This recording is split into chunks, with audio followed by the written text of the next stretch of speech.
자, 오늘은 뱀의 지혜와 비둘기의 순결이라고 하는 주제를 가지고 나누겠습니다. 우리 성도들이 잘 새겨지고 받기를 바라고요.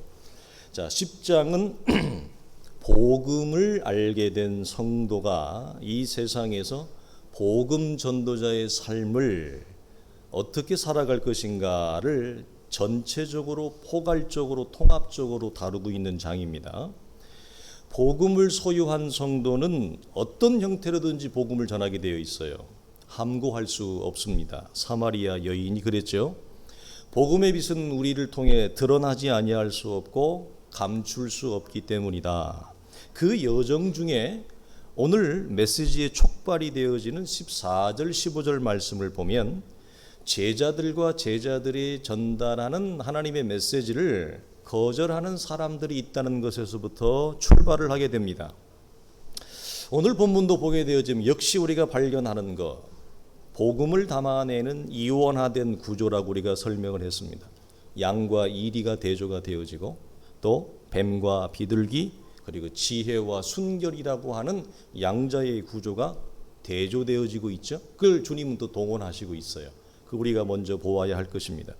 본문을 들어가기 전에 우리가 먼저 큰 대전제로 확인할 것이 있는데 그것은 사도 요한의 말씀대로 형제들아 세상이 너희를 미워하여도 이상히 여기지 말라라고 하는 말씀입니다.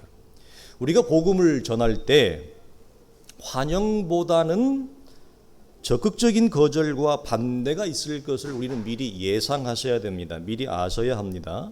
구원을 받는 것, 하늘의 은혜와 신령한 은사, 기도의 응답, 하늘의 상급같이 말할 수 없이 보화 같은 유익하고 좋은 것들을 우리는 바라고 추구합니다. 그러나 복음 때문에 불편함을 내가 감수해야 되거나 미움이나 거절을 당하는 것은 전혀 기대하거나 생각하지 못하는 경향성을 사람들은 가지고 있습니다.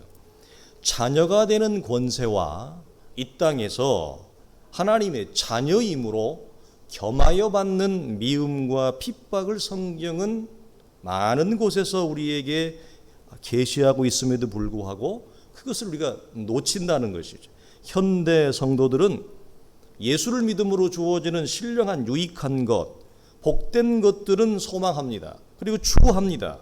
그러나 복음 때문에 불편함, 예수 믿는 것 때문에 불이익, 신앙생활 때문에 주어지는 삶의 부담감들은 현대 성도들은 피하고 싶은 겁니다. 어떤 성도들은 그런 증상을 보여지면 꽁무니를 빼는 사람도 있습니다. 베드로전서를 보게 되어지면 베드로는 이렇게 얘기합니다. 만물의 마지막이 가까워왔다. 그러므로 너희는 정신을 차리고 근신하여 기도하라. 사랑하는 자들아, 너희를 연단하려고 오는 불시험을 이상한 일 당하는 것 같이 이상히 여기지 말고 오히려 너희가 그리스도의 고난에 참여하는 것으로 즐거워하라. 만일 그리스도인으로 고난을 받으면 부끄러워하지 말고 도리어 그 이름으로 하나님께 영광을 돌리라. 우리는 형통의 의미를 지난주에도 나누었습니다. 하나님의 말씀이 내게 임하여 말씀의 목적과 부르심이 내 안에 이루어지는 삶이 형통이죠.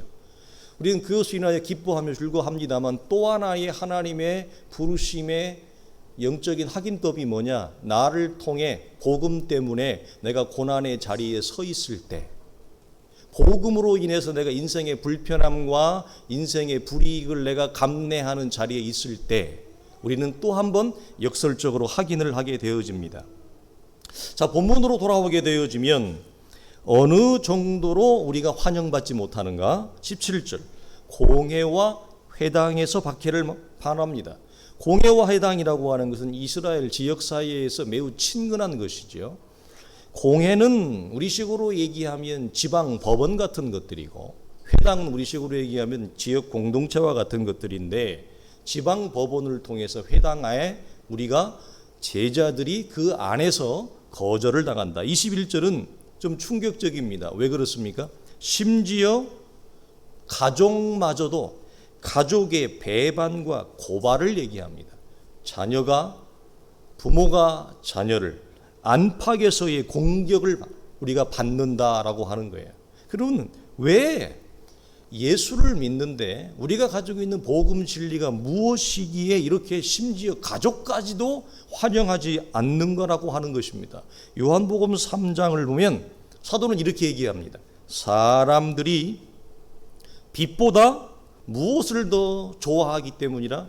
어두움을 좋아하기 때문이에요. 빛보다 어두움을 선택하는 걸 훨씬 즐거워해요. 죄를 선택하는 것이 훨씬 내 마음이 편하고 좋습니다. 사람은 거듭나지 아니하면 진리를 따를 수 없고 육체의 본성이 죄로 말미암아 죽어 있기 때문에 하나님의 말씀이 들리지가 않습니다. 그리고 예수 그리스도의 복음 진리를 가진 자들에 대하여 근본적으로 본성적으로 그걸 거절합니다. 그래서 일반 종교처럼 착한 일 하고 사회사업하고 구제 많이 하고 사회활동 많이 하고 이런 사회적인 참여, 정치적인 참여를 많이 하는 것들은 사람들은 다 옹호하고 좋아하고 환영합니다. 여기서 강단에서 전달되어지는 메시지가 하나님의 말씀이 아니라 일반 세미나에서 들을 수 있는 그런 내용들을 목회자가 강의한다. 심리학을 강의한다. 요즘 현대 사람들이 심리학 굉장히 좋아하거든요. 그만큼 강팍하다는 거예요. 왜 사람들이 심리학을 좋아하느냐? 정신세계가 무너졌다는 증거거든요. 여기서 목회자가 설교를 안 하고 제가 심리학을 강의한다. 제가 설교를 안 하고 인문학을 강의한다. 사람들은 웰컴합니다. 좋아합니다. 말을 잘하는 제주꾼에 유머를 갖추어서 내용이 있는 심리학이나 인문학을 강의한다? 그 교회 안 갈 이유가 있습니까? 그리고 나가서 사회사업하고 봉사활동하고 그러면 교회는 사람들로부터 환영을 받습니다. 그러나 하나님의 교회는, 주의 교회는 그런 내용을 얘기하는 것이 아니라 복음 진리를 담아내는 것입니다. 그 복음 진리를 들을 때 사람들은 근본적으로 거부하게 돼 있어요. 이처럼 복음의 적대적인 세상에서 주님은 두 가지를 얘기하시는데 지혜와 순결입니다. 그리고 그것으로 무장하라 하십니다. 자, 묵상의 대상이 뱀이나 비둘기가 아닙니다. 묵상의 열쇠는 지혜와 순결입니다. 이 본문을 볼 때 동물의 이미지를 연상하는 것은 전혀 도움이 되어지지 않습니다. 주님은 우리에게 뱀이나 비둘기가 되라 하는 것이 아닙니다. 뱀의 이미지는 사실 너무 부정적이죠. 그래서 뱀같이 지혜로워라 하면 오히려 혼동이 와요. 여러분 이 본문을 보고 딱 볼 때 무슨 얘기인지 벌써 딱 이미지가 그려지고 각인이 되어지는 분이 있습니까? 아닙니다. 뱀에게 집중하면 오히려 흐트러집니다. 무슨 얘기인지를 모릅니다. 뱀에게 집중하면 이런 뜻이 나오죠. 뱀은 교활한데, 뱀은 간교한데, 죄의 도구로 쓰임을 받았는데 떠오르는 것이 이겁니다. 그러나 여기에서 사용되어진 이 지혜라고 하는 것은 신중한 지각을 얘기합니다. 그리고 주의 깊은 영리함을 얘기하죠. 그냥 똑똑함이 아니라 우리가 보통 얘기하는 헛똑똑 그걸 얘기하는 것이 아니라 신중한 지각력 그리고 주의 깊은 영리함을 말합니다. 한마디로 세상과 인생의 현실과 상황을 잘 분별하되 신중하게 분별하는 것을 말합니다. 분별의 대상은 두 개예요. 이 세상 자체를 분별하는 거예요. 첫째는. 또 하나는 뭐냐면 이 세상에서 살아가는 사람들입니다. 그런데 그 복음을 거절하는 사람들, 복음을 반대하는 세상을 말합니다. 왜 신중하게 분별하라고 하시는가? 여러분 분별하지 못하면 그리스도인이 이 땅에서 복음을 전하면서 영향력이 있는 승리하는 삶을 산다는 건 여러분 불가능해요. 실패할 수밖에 없습니다. 넘어질 수밖에 없습니다. 우리는 내가 예수를 믿는데 복음 진리를 가지고 있는 데가 괜찮은 믿음인데 왜 내가 실패하고 넘어질까라고 하는 부분에서 물음표를 많이 갖는데 오늘 본문이 그걸 우리에게 제시하는 거예요. 잘 분별하는 영적인 지각력이 필요하다는 거예요. 그래야 복음을 대적하는 세상에서 내 자신을 지킵니다. 하나님이 우리를 지켜주시지만 우리는 우리 스스로 분별하는 지각을 통해서 내 자신을 지켜야 될 지혜가 필요해요. 동시에 그것이 곧 무엇으로 연결되어지느냐? 복음을 거절하는 세상과 사람들에게 복음을 전할 수 있는, 그들에게 복음이 전달되어지는 자리까지 가는 것입니다. 그래서 주님은 뱀처럼 지혜로워라 하는 거예요. 여기서 유일하게 하나 건질 것이 있는데 뭐냐면, 뱀처럼 지혜로워라 할 때 그 지혜로움은 뱀이 자기보다 강한 포식자의 공격을 받을 때 뱀은 똑똑하게 자신의 생명을 지켜내는 것, 그 지점을 말합니다. 뭐라고요? 나보다 강한 자가 나를 공격할 때 당하지 않고 실패하지 않고 죽지 않고 내 생명을 보존하는 것입니다. 자, 왜 지혜라 하는가? 첫 번째 이거예요. 대적자를, 나를 반대하는 자를 해치지 않고 내 생명을 지킬 뿐 아니라 도리어 복음까지 전하는 것입니다. 이해되셨어요? 왜 지혜라 하느냐? 세상은 기독교의 진리를 근본적으로 거절합니다. 싫어해요. 그러면 그 세상 속에서 항상 그렇게 왼수 관계, 적대 관계로 살아야 되냐 이 말이에요. 예수 안 믿는 내 남편, 예수 안 믿는 내 아내. 우리는 보통 이제 안 믿는 경우가, 남편들이 교회에 나오는 케이스들은 보면 남편들이 이렇게 안 믿는 경우가 많으니까 그 이미지만 생각하는데, 여러분 아내가 예수 안 믿을 때 얼마나 여러분 위대한 고문이 찾아오는지 아십니까? 상상을 초월해요.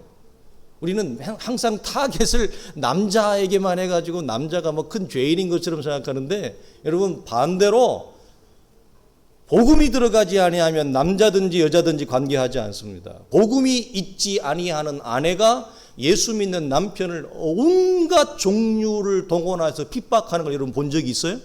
상상을 초월합니다. 남자보다 더합니다, 오히려. 그래서 여러분, 근본적으로 거절하는 이 사람들 속에서 우리가, 그러면 거절하니까 그 사람 어떻게 해야 돼요? 세상의 방식대로 그 사람을 해쳐요? 세상의 방식대로 그 사람을 죽여요? 나랑 원수 관계니까, 적대 관계니까, 나를 미워하니까, 싫어하니까 그럼 죽입니까? 그건 지혜가 아니죠. 오늘 성경이 뱀같이 지혜로워라 하는 것은 그 왼수, 그 적대자를 씨알도 안 먹히는 그 인생을 해치지 않고 나는 내 자리와 생명을 보존하면서 그 사람에게 상하지 않게 복음이 들어가는 데까지, 복음이 침투되어지는 데까지 가는 거예요. 그래서 지혜라 하는 것입니다. 여러분, 복음 전도는 매우 온당하잖아요. 시급한 일입니다. 그렇다 해서 사울처럼 스데반을 죽이면서까지 여러분 복음을 전하는 방식을 성경은 말합니까? 말하지 않아요. 마치 이런 거죠. 나의 옳음을 온정받기 위해서, 인정받기 위해서 상대방을 공회에 딱 세우는 것 같아요. 그러면 우선 당장은 정의가 세워지는 것 같습니다만, 시간이 지나면 오징어에 나온 그 할아버지 유명한 대사처럼 다 죽어 이렇게 되는 거예요. 네? 은하야, 다 죽어. 우선 당장은 내가 상대방을 제압하니까 내가 사는 것 같아요. 그렇지만 시간이 지나면 공멸합니다. 그래서 지혜가 아니라는 거예요. 오늘 말하는 지혜는 상대방, 그 왼수도 살리고 너도 살고, 그리고 복음은 증거되어지고, 그런 지혜를 말씀하시는 겁니다. 자, 두 번째, 왜 지혜라 하는가 이런 거예요. 여러분, 이 부분도 우리가 좀 상당한 고민과 묵상이 필요한 부분인데요. 자, 성도가 여러분 믿음으로 산다라고 하는 이 대주제 때문에 당하지 않아도 될 일이나 어려움이나 불이익을 당해도 되는 것은 아닙니다, 여러분. 잘 분별하셔야 돼요. 우리가 예수를 믿는다고 하는 이유 때문에 마치 성도로 사는 것이 이 세상에서 죄인인 것냐, 죄인인 것처럼 기가 죽어서 세상과 우리를 거절하는 사람들이 일방적으로 요구하는 잘못된 요구와 어려움을 내가 당해도 된다는 얘기가 아니에요. 그건 여러분 지혜가 아닌 것입니다. 그건 어리석다고 성경이 얘기해요. 그래서 무조건적인 양보와 희생을 당해도 된다? 누가 그래요? 성경에는 그런 얘기 없습니다. 교회 안에서도 마찬가지입니다, 여러분. 자, 중직자라고 하는 이유, 물론 복된 것입니다. 장로님이라고 하는 이유, 권사님이라고 하는 이유로 일방적인 희생과 양보와 헌신과 충성을 요구하는 것은 온당하지 않습니다. 잘 분별하세요. 네? 우리가 지금 밖에서 내부적으로 다 다루는 거예요. 밖에서는 뭐라고요? 예수 믿는다라고 하는 이유, 교회 안에서는 뭐죠? 장로님이라고 하는 이유, 권사님이라고 하는 이유 때문에 감내하지 않아도 될, 당하지 않아도 될 불이익과 과한 충성과 헌신을 요구해도 된다. 누가 그래요? 없어요, 그거. 여러분, 그래서 잘 분별하여 피할 수 있는 길이 있으면 피하는 것이 뭡니까? 지혜이죠. 피할 수 있으면 피하는 것이 지혜입니다. 그래서 잘 분별하는데 어떻게 분별해야 돼? 맞서 싸울 때가 있어요. 맞서 싸울 때는 싸우는 것이 지혜입니다. 그러나 반대로 물러설 때가 있어요. 물러설 때는 물러서는 것이 지혜입니다. 그 이순신 장군이 그걸 잘하는 거 아니에요. 공격과 후퇴를 기가 막히게 하는 거예요. 왜? 형세를 기가 막히게 읽는 거예요. 판도를 기가 막히게, 이게 지혜예요. 지혜는. 그래서 여러분, 아무 때나 싸운다? 우리 그런 사람을 이렇게 뭐라고 부릅니까? 싸운다. 태국에 가면 있는 쌈따게. 아무 때나 싸운다? 이건 어리석은 자입니다. 반대로 아무 때나 물러서요. 어떤 사람은 아무 때나 물러서 분별하지 못하고, 이때는 물러설 때가 아니라 앞으로 가야 되는데 물러서요. 이건 우리는 무력한 겁쟁이라고 그러죠. 그래서 양자의 상황을 우리가 잘 분별해야 됩니다. 그러나 불이익이나 손해가 무서워서 물러서는 것이 되어서는 안 된다. 우리는 세상이 무서워 신앙의 의기와 절개를 버려서는 안 됩니다. 성도들의 신중한 분별이 필요한 이유가 바로 여기 있죠. 복음을 위하여 내가 핍박을 받는 것, 하나님의 나라 때문에 내가 고난을 감내하는 것과 성도라고 하는 이유만으로 당하지 말아야 될 불이익을 당해도 된다, 그런 건 없습니다. 그건 전혀 별개라고 하는 거예요. 성경은 이걸 뭐예요? 피하라, 이렇게 얘기하는 것입니다. 이런 차원에서 오늘 본문 17절을 보면 뭐라고 얘기해요? 사람들을 삼가라 그래요. 이 삼가라는 말이 무슨 의미일까? 이런 거예요. 파수꾼처럼 깨어있는 경계하는 삶이에요.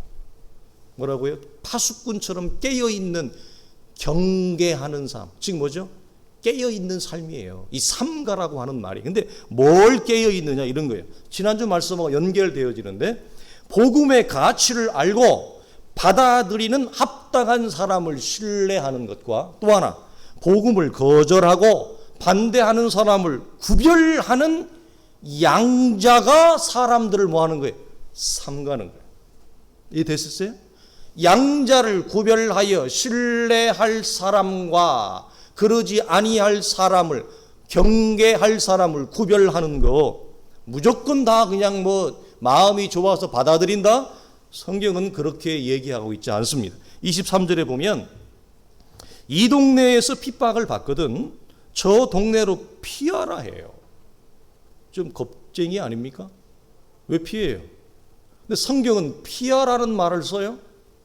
싸울 때가 있고 물러설 때가 있다는 거예요. 자, 바울은 말이죠, 이미 순교를 각오했어요. 사도행전에 보면 우리가 빌립의 딸들이 예언했을 때 사도가 뭐라고 그랬어요? 올라가면 띠띠우고 고난받고 죽는다 할 때 사도가 주신 대답은 그냥 웃지요 그랬습니다. 이미 사도는 자신의 생명을 놨어요. 복음을 전하는 일에 이미 순교를 각오한 사람이에요. 그런데 사도행전 9장을 보는 말이죠, 재미있는 모습이 나와요. 아주 우스꽝스러운 모습이 나옵니다. 다메섹에서 도망가는데 그것도 광주리 타고 도망가요. 이게 너무 웃기지 않습니까?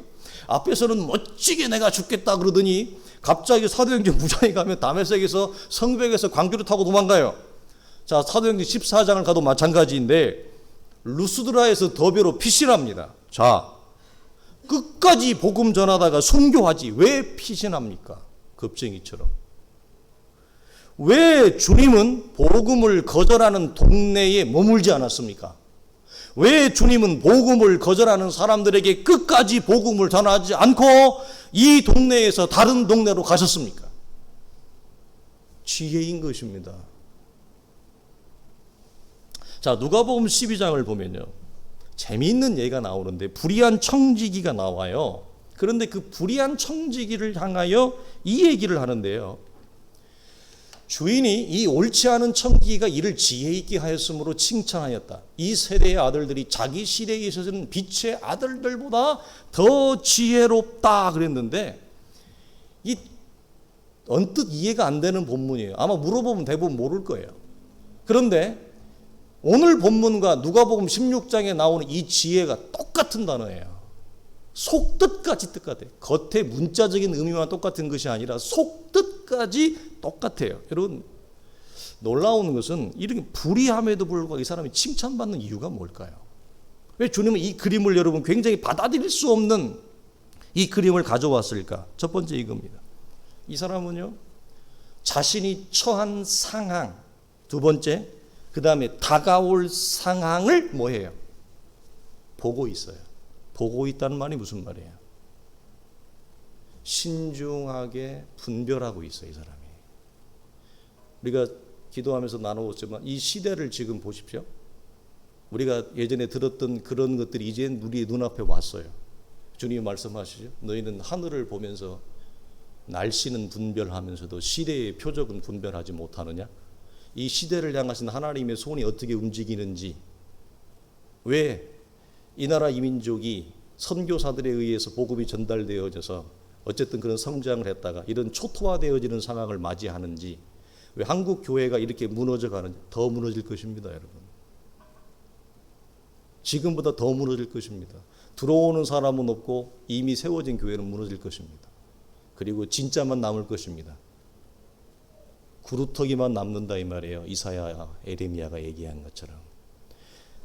강단이 잘못된 말씀을 전하는 강단들이 사라질 것입니다. 그래서 진짜 백이 구루터기만 남아서 그 소멸되어진 보이지 않는, 구루터기는 안 보이거든요, 겉으로. 이 말은 보이는 큰 것들이 무너지는 시대가 여러분 이미 도래했어요. 그러면 보이지 아니하는 구루터기에서 새로운 하나님의 역사가 일어날 것입니다. 우리는 그런 시대 가운데 있어요. 우주 만물이, 이 세상 전체가 그걸 우리에게 여러분 말하고 있어요. 이걸 뭐냐? 시대를, 상황을 읽는 것, 다가올 상황을 읽는 것, 이게 뭐예요? 지혜예요. 이걸 우리가 분별이라 그래요. 그래서 두 가지의 상황을 이 불의하지만 치밀하고 신중하게 뭐합니까? 파악을 합니다. 그래서 곧 있으면 자신에게 주어진 권한과 기회가 사라지기 전에 대담하게 실행하여 자신의 생명과 자리를 보전합니다. 뿐만 아니라 채무자들의 빚까지 탕감하여 자기도 살고 채무자들까지 같이 살고 그 사람들로부터 호의를 얻어내는 놀라운 지혜를 발휘하는 거예요. 만약에 일반적인 사람이 이런 상황에 있었으면 도망가든지, 그렇죠? 피신하든지 꽁무니를 빼든지 그럴 겁니다.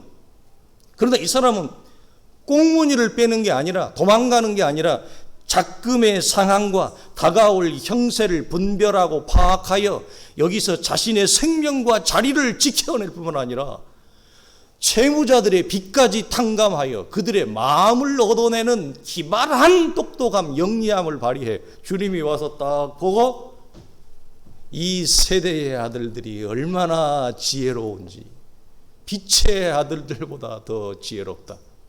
지혜가 뭐예요? 형국을 읽어내는 거예요. 판세를 읽어내는 거. 여러분, 지혜의 포인트입니다. 상황을 파악하는 분별력, 그리고 주어진 기회를 놓치지 않는 것. 자, 이런 면에서 여러분, 믿음으로 산다는 것은요, 제가 예전에는 이런 면이 좀 있었어요. 제가 가끔 듣기도 하는 소리인데, 고지식한 삶. 저는 이런 게 미덕인 줄 알았어요. 예를 들어서 검소한 삶. 이런 게 굉장히 목회자에게 요구되어지는 목회자의 자질, 덕 이런 걸로 생각을 했어요. 그런 때가 예전에 있었어요. 예. 여러분 믿음으로 산다는 것은 여러분 고지식한 삶하고 아무런 관계가 없습니다. 믿음을 잘 살펴보면 믿음은 고지식한 면이 없습니다. 세상 물정을 모르는 바보 같은 삶. 제가 약간 이제 그런 축인데 목회만 바라보고 성도하고 말씀만 이렇게 받아보다 하니까 이거 외에는 제가 관심이 없거든요. 솔직히 나머지는 관심의 대상이 아니에요. 그러니까 저는 관심이 있는 것만 파는 사람이기 때문에 관심이 없는 것은 굳이 제 머리를 동원하지 않아요. 왜냐하면 목회하고 말씀 연구하기에도 머리가 무겁기 때문에 굳이 다른 것까지 이 두뇌를 동원하고 싶지 않은 거예요. 세상 물정을 모르는 약간 바보 같은 삶. 이게 우리는 어떻게 생각해요? 믿음이 되게 좋은 삶처럼 우리는 생각하죠. 솔직히 얘기해봐요. 제가 그랬어요. 약간 사람이 어리숙하고 그냥 바보 같은 삶. 여러분 믿음으로 산다는 것은 그런 것과 전혀 관계가 없습니다. 잘못된 이미지가 들어와 있는 거예요. 도리어 이런 거예요. 진중은 합니다만 고지식한 삶이 아니에요. 세련된 삶이에요. 그게 사치한다는 삶이 아니라 감각적이고 세련된 삶, 트렌디한, 굳이 청년들 용어로 하자면 트렌디한 삶이에요. 고지식한 삶이 아니랍니다. 그리고 감각적이에요. 세련돼요. 오히려 이것이 더 성경이 말하는 믿음의 삶에 더 가까워요. 재미있는 표현이에요.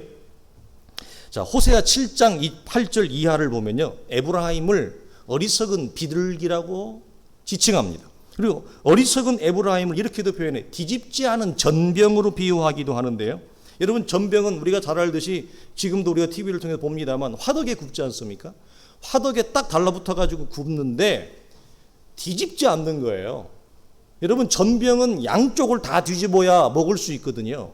그런데 뒤집고 반 붙여놓고 뒤집어야 될 상황, 뒤집어야 될 기회가 오는데도 북이스라엘의 에브라임은 자기 덩치 믿고, 무슨 말이냐면 북이스라엘에서 가장 큰 지파가 어떤 지파예요? 에브라임 지파거든요. 얘네는 자기가 제일 덩치가 커요. 인구수가 제일 많아. 그래서 사사기 때부터 계속 깝죽거려요. 자기 덩치 믿고 계속 문제를 일으켜 얘네들이. 그리고 역사를 타고 여기까지 왔는데 북이스라엘을 대표하는 에브라임은 뭐하다? 뒤집지 않은 전병과 같다. 어리석은 비둘기와 같다. 화덕에다가 전병을 붙였는데 뒤집어야 될 상황이 됐는데 뒤집지 않는 거야. 그럼 어떻게 돼? 이해가 안 돼? 자, 라면을 끓였어요. 라면을 끓여 먹으려고 물을 들여놨는데 갑자기 TV에서 이상한 변호사가 우영우를 하는 거야.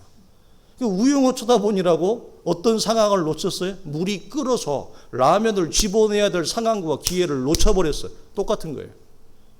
전병을 뒤집어야 되는데 안 뒤집으면 새카맣게 타버리죠.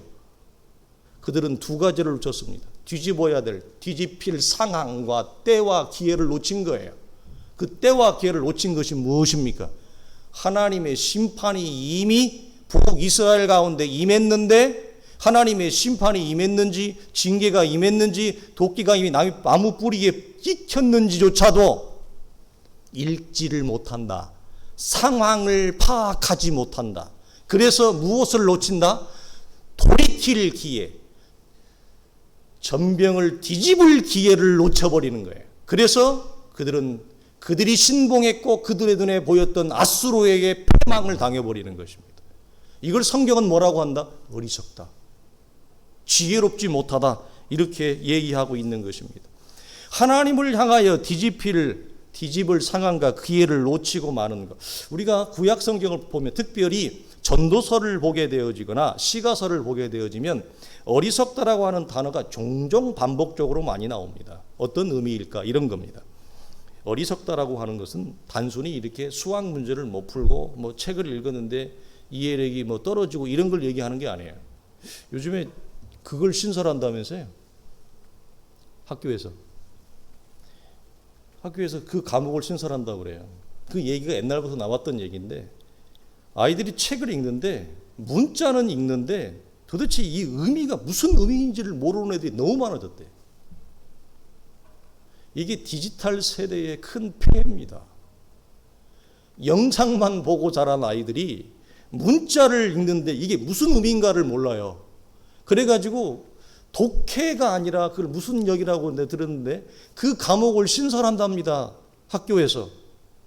그래서 예전에 대학 교수님들이 그랬거든요. 아이들이 고등학교를 졸업하고 대학에 와서 강의를 하는데 한국말을 못 알아들어. 그래서 영어로 강의를 했대요. 근데 정말 그렇게 된 거예요. 읽는데 무슨 말인가 모르는 거죠. 여러분, 어리석다는 그걸 얘기하는 게 아니라 세상에 보이는 것에 쉽게 마음을 빼앗기는 거죠. 보이는 세상에 마음을 쉽게 빼앗기는 것. 그래서 그거에 마음이 쏠려서 세상에 보이는 것을 따라가는 것을 성경이 뭐라고 그래요? 어리석다. 그러면 왜 에브라임을 어리석은 비둘기라고 했냐? 그 당시에 가장 강력한 제국이 애굽과 아수르 제국이었는데 그 강대한 아수르 제국을 보니까 마음이 뺏기는 거예요. 너무너무 멋진 거예요. 너무너무 화려한 거예요. 너무너무 세련돼 보이는 거죠. 그래서 보이는 애굽과 아수르의 마음이 뺏겨서 하나님을 따라가는 것을 중지하고 에스로와 애굽을 뭐죠? 따라갔다는 거예요. 마음을 뺏겨 쉽게 유혹을 받는 거, 이게 뭐예요? 어리석다. 뭐 공부를 못한다, 수학을 못 푼다, 이걸 얘기하지 않습니다. 그러면 순결은 무엇인가? 세상의 박해와 거절하는 사람들의 핍박, 세상이 근본적으로 복음을 거절한다 할지라도 복음에 대하여 변하지 않는 마음입니다. 이걸 한마디로 얘기하면 충신의 마음이에요. 충신의 마음이 한결같은 거. 그냥 단순히 깨끗하다라는 개념이 아닙니다. 오염되지 않았다. 순결을, 그걸 세상은 일반적으로 그걸 얘기하지만 오늘 성경이 말하는 순결은 뭐냐? 하나님을 향하여 일향된 마음, 하나님을 향하여 일편된 마음, 마음이 바뀌지 않은, 무엇에도 불구하고 어려움과 박해와 거절에도 불구하고 하나님을 향하여 마음이 나뉘지 않는 거예요. 이게 순결입니다. 그래서 난관과 어려움 속에서도 굽히지 않는 일관된 신앙의 모습을 성경은 순결하다, 그렇게 말씀하죠. 그러니까 이 종말의 마지막 시대에 지혜와 순결은 복음을 근본적으로 거부하고 공격하는 세상에서 성도가 어떻게 자신의 생명을 보존하며 겸하여 믿지 않는 그들에게 복음을 전하기까지 하는 자리까지 갈 것인가 하는 데서 영적인 필수품이에요. 이 두 가지는 우리에게 상당한 영적인, 여러분, 훈련된 영적 무기예요. 이걸 잘 훈련시켜야 돼요. 잘 단련시켜야 돼요. 정도의 차이가 있기 때문에 그렇습니다. 자, 정리하겠습니다. 순결은 변하지 않는 일관된 마음이에요. 지혜는 세상의 형국과 형세의 판도를 읽어내는 능력입니다. 순결은 하나님 앞에서 가져야 될 우리의 신앙적 태도라면, 지혜는 뭐죠? 이 세상을 향하여 가져야 될 성도의 능력이에요. 자, 마지막으로 묵상적 질문으로 설교를 마감하고자 합니다. 1번, 지혜만 있고 순결이 없으면 어떤 성도의 모습일까? 지혜는 있는데 순결이 없어요. 이런 거죠. 지혜가 있으니까 이 세상의 형세는 잘 읽어요. 판도는 잘 읽어요. 읽는데 순결이 없어서 철저하게 자신의 이익과 유익만을 챙기는 약삭빠른 전형적인 미꾸라지 같은 유형의 사람이 됩니다. 순결이 없어서. 그래서 세상의 흐름은 너무 잘 읽는데 뱀의 간교함을 지닌 자의 모습이 돼요. 반대로 순결만 있고 지혜가 없으면 어떨까? 순결을 하니까 믿음이 좋아요.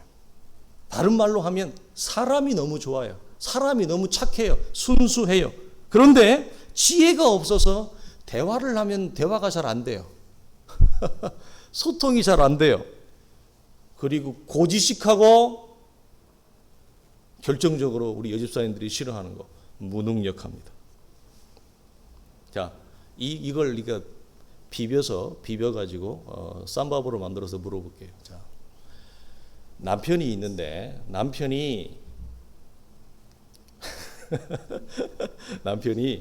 여러분 못됐는데 능력 있는 남편이 좋아요? 아니면 남편이 너무너무 착해? 심지어 옆동에 사는 저 최씨 아줌마도 우리 남편이 너무너무 착하대. 사람이 너무너무 좋대. 근데 우리 남편이 다 좋은데 뭐가 능력이 없어. 어느 쪽을 택할래요? 둘 다 싫어? 둘 다 싫어? 그게 정답이에요. 성경은 뭐라고 하냐? 양자를 다 가져라. 지혜와 순결을 다 가져라. 그걸 우리에게 훈련시켜라. 그걸 단련시켜라. 그렇게 말씀합니다. 결론적으로 양자의 균형을 지녀라. 전병은 양쪽을 다 뒤집어야 먹을 수 있기 때문에 한쪽 면만을 지녀서는 안 된다라고 하는 겁니다. 그러므로 제자는 독이 없는 뱀의 지혜를 가져야 됩니다. 독이 없는 뱀의 지혜는 사람을 살려요. 그러나 독을 빼지 않는 뱀의 지혜는 사람을 죽입니다. 동시에 무능력하지 않는 비둘기의 순결이 절실합니다. 무능력하면 안 돼요, 여러분. 여러분, 예수를 믿는다고 하는데 사람이 무능력하다. 아니에요, 여러분. 돌아봐야 돼요. 개발해야 돼요.